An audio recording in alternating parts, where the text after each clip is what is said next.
acceptable in your sight. You are a rock and our Redeemer. When Moses was just a wee baby, he was drawn from the water.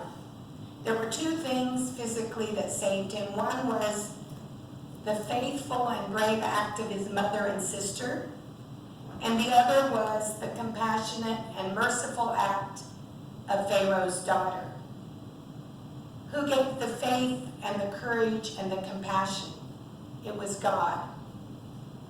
Moses grew up in two worlds. He knew that he was a Hebrew child.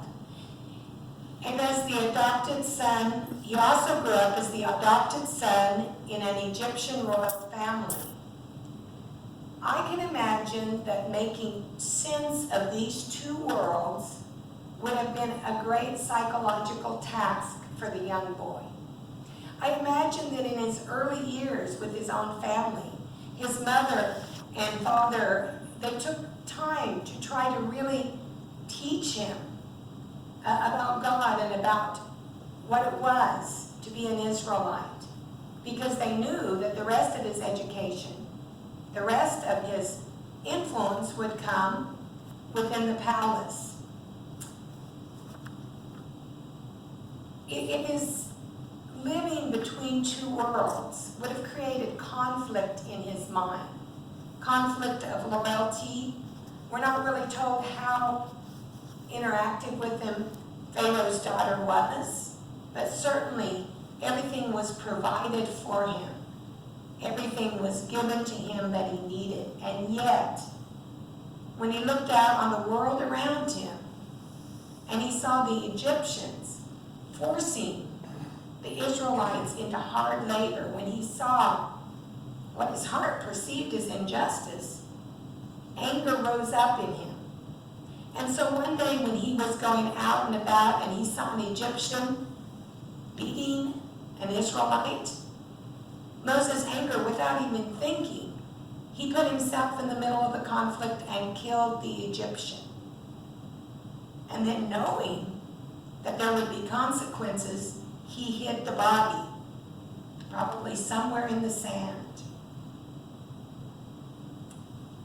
But someone had seen Moses. His act did not go undetected. Later on, when he was going out amongst the people overseeing, he saw two Hebrews fighting with each other. And when he tried to get them to stop, they said, "Well, are you going to kill us like you killed the Egyptian?" And immediately he knew that his sin of murder, his crime of murder, had been detected. Rather than wait to be accused of murder, he fled. Now he had some choices at this point, but he chose to flee because he knew he could not withstand against the whole royal palace on behalf of the Hebrews, especially if they too were calling him out for what he had done. So Moses fled to Midian. He married, he became a shepherd, he had children, and he established a successful and settled life. You know, I have to think that being human, he may have wanted that to be the end of the story. That could be his happily ever after, right? He found a place to settle down and raise a family. It certainly sounds more comfortable than what he was actually called to do. As a young child, Moses had been cared for by his own mother and his own family. And surely they praised God for delivering him from the Nile. Surely they believed that God would continue to work in his life. His father-in-law, Jethro, was a priest of Midian, and as such would have been in tune to the spiritual and the seeking after God. But Moses was to be called by the one, the true God. And this call began when Moses led him beyond the wilderness to Mount Horeb.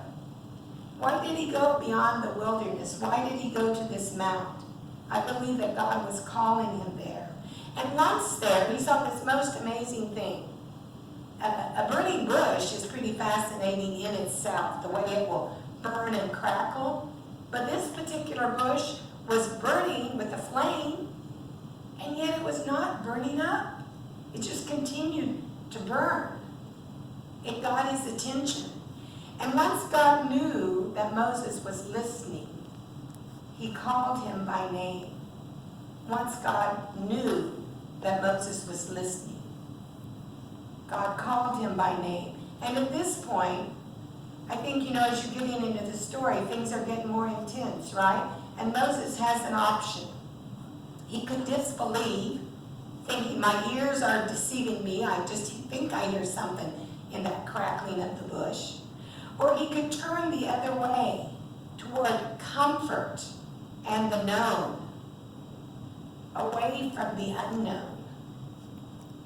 But he answered with the answer that God always wants to hear. Here I am. Here I am. That's what Samuel said. Here I am, Lord. God's first request to Moses was pretty easy. Take off your shoes. And I'm actually going to do that. I'm going to get a little shorter. But there's a reason I'm doing that. You'll hear that later. The first request, take off your shoes, because drawing into God's presence requires us to examine our souls, confess, and leave behind all that is not worthy. When I go to Errol's house, I take off my shoes, because even though you can't see them, I could walk through dog droppings. Who knows?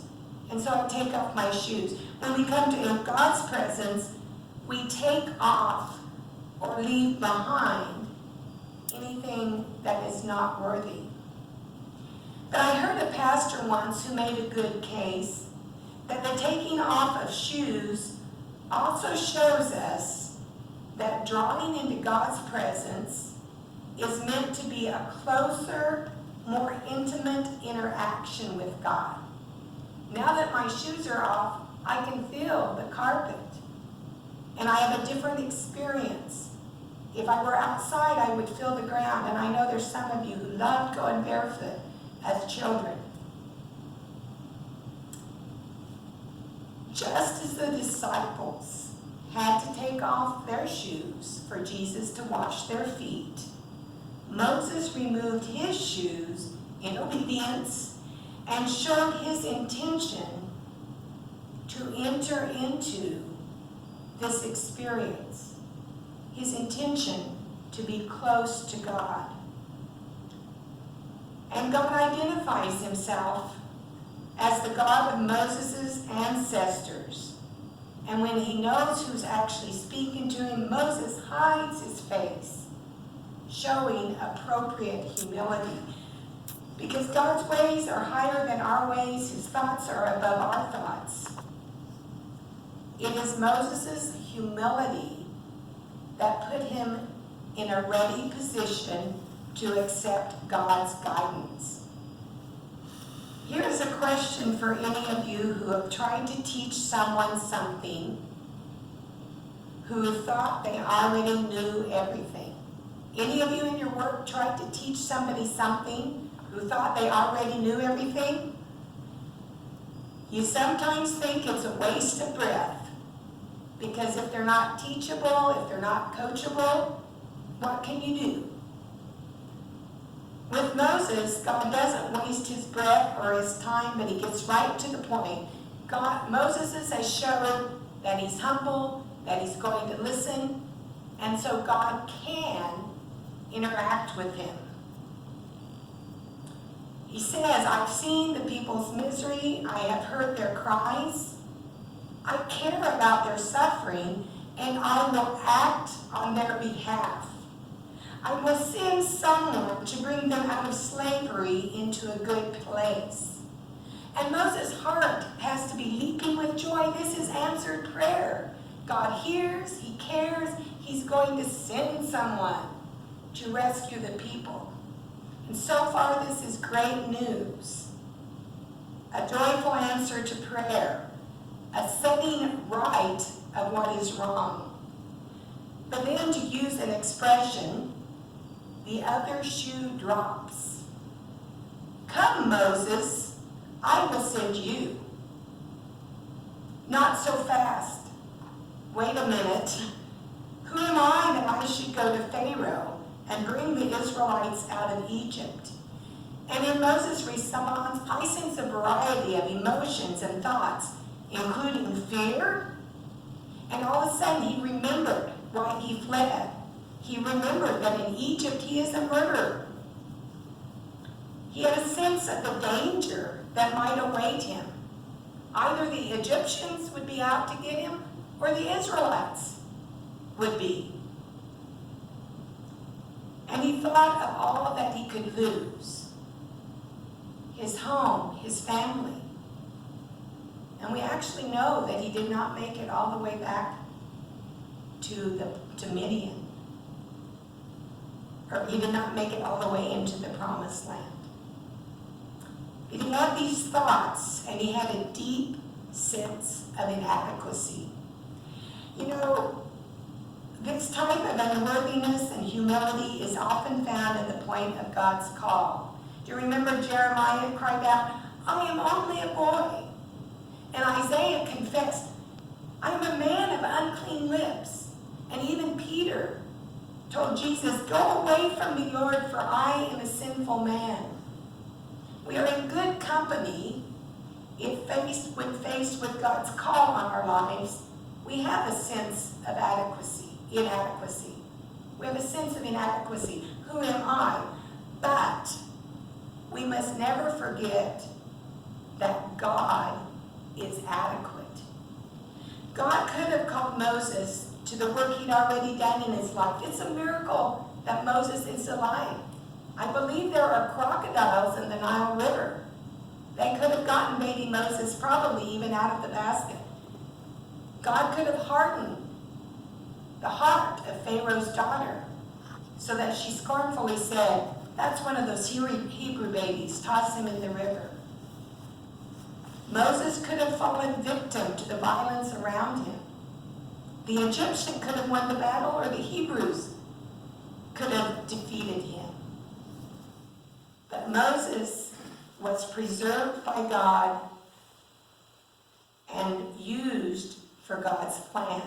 God planned to use him for mighty things. He reassured Moses, I will be with you. You will bring the people back and worship on this very mountain. Moses is beginning to catch the vision that God is casting before him, but he wants more reassurance. He's not sure that telling his people, the God of your ancestors has sent me to you, will be accepted. If they ask me, what is his name, what shall I say to them? Now Moses knew of God, and in this interaction, he was knowing God personally. But God is a mystery, even to those who know him. He is far too great for us to comprehend completely in our human minds. In all of our studies, the amount that we know about God compared to who God is minuscule. I think it's one said we're like ants on the planet that God could flick away, but he cares. I imagine the mountain trembling and the flames shooting high into the sky when God spoke out, I am who I am. Tell them I am has sent me to you. God is God. God is the author of creation. He is the sustainer of existence. All that we are, be, or do exists within him. He is also the God of his people, the God of Abraham, of Isaac, of Jacob's sons for generation, the God of Joseph, the God of Jesse. He is the God of the line of David, the God of Mary. And by the seed of Mary, he is the God of all peoples. The working of God's plan for his people is a sacred mystery and a blessed inheritance. History is his story. And his story tells us that he is for us. He is with us just as he was with Moses. And he reassured Moses, and Moses went. But what does the story of Moses' call reveal to us about our own call? God is calling us to pay attention, to look around and see his miracles, his goodness, and to delight in the wonders of his world.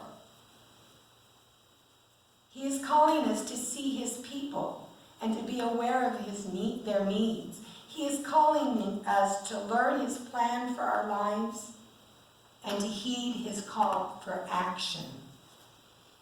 Just as the calling of Moses' name got his attention, God is calling us by name. He knows our name. He knows each of our names. Calling us so that we will hear, so that we will listen. And when he knows that we are listening, he will give us a charge specific to our circumstances and situations. And the more we respond, the more we will hear him. I read a very good book by Joyce Myers on how to hear from God. And the point she made was, if God has told you to do something and you didn't do it, why would he want to talk to you again? If God has told us something simple, call that person, write that letter. The more we respond, the more we will hear him. And God has shown us the simple answer he wants. He wants us to come as he calls and say, "Here I am." You know, we come to church possibly seeking God, but it's not so much to say, "Where is God?" because God is everywhere, as it is to say and declare to him, "God, here I am." When we come into his presence, we are to be intentional about presenting ourselves as holy, having left what is all unworthy aside, as vulnerable, because we are at his mercy, and as available. We take off our shoes to preserve holy ground as holy, and to enter into a closer, intimate relationship with God. So we might ask, like Moses, who are we that God should use us? Who am I that God should use me? But he has already answered us. He says, "You are my children. I have bought you with a price. You are saved and set apart for my purposes. You may feel inadequate, but yoked with me, you are strong enough, good enough, and you are able." When God puts in front of us, what God puts in front of us to do is not always what we want or what will be easy.